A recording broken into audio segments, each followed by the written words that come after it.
उत्तराखंड लाल कुआं में ट्रेन से टकराकर 20 वर्षीय नर हाथी की मौत, वन्य जीव सुरक्षा पर फिर उठे सवाल। उत्तराखंड के नैनीताल जिले के लाल कुआं में सोमवार रात एक दर्दनाक हादसे में एक जवान नर हाथी की जान चली गई। जंगल से भटक कर रेलवे ट्रैक पार कर रहे इस मूक प्राणी को तेज रफ्तार ट्रेन ने टक्कर मार दी।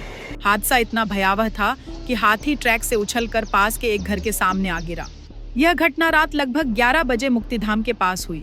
यह वही इलाका है जिसे वर्षों पहले हाथी कॉरिडोर घोषित किया गया था, ताकि हाथियों को सुरक्षित आवाजाही का रास्ता मिल सके। मगर हकीकत यह है कि इन मूक जीवों के लिए यह कॉरिडोर आज मौत का रास्ता बन चुका है। उसने सिर्फ रास्ता पार किया था।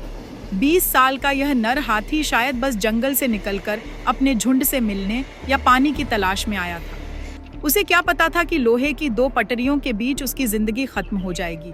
उसकी मौत सिर्फ एक हादसा नहीं, बल्कि उस लापरवाही की कहानी है जो हम इंसानों ने प्रकृति और उसके जीवों के साथ बरती है। घटना की सूचना मिलते ही वन विभाग की टीम मौके पर पहुंची।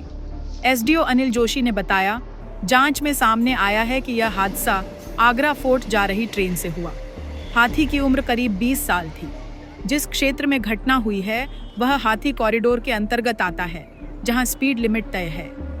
कल रात 10:30 बजे के आसपास जो आगरा फोर्ट ट्रेन है जो कि लालकुआ से किच्छा की ओर जा रही थी, उसमें लालकुआ के पास एक मुक्तिधाम के आसपास एक ट्रेन दुर्घटना हुई है, जिसमें एलिफेंट की एक डेथ हो गई मौके पे।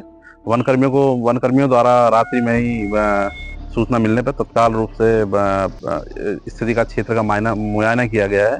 इसके अंतर्गत जो भी ट्रेन ड्राइवर है उनको हमने क्षेत्र पे सारी टीम पहुंच गई है और पोस्टमार्टम की तैयारी चल रही है।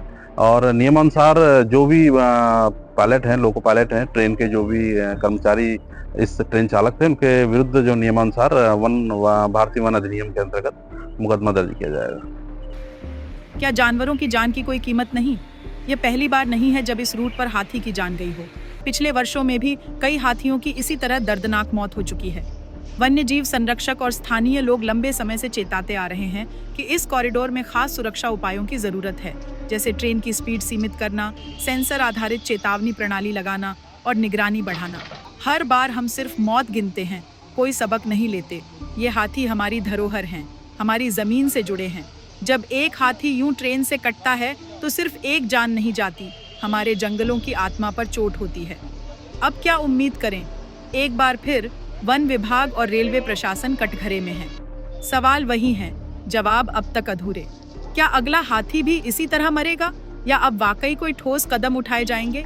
जब तक हम अपने विकास की रफ्तार में इन मूक जीवों की आवाज नहीं सुनेंगे, तब तक ऐसी दर्दनाक कहानियां बार बार दोहराई जाती रहेंगी।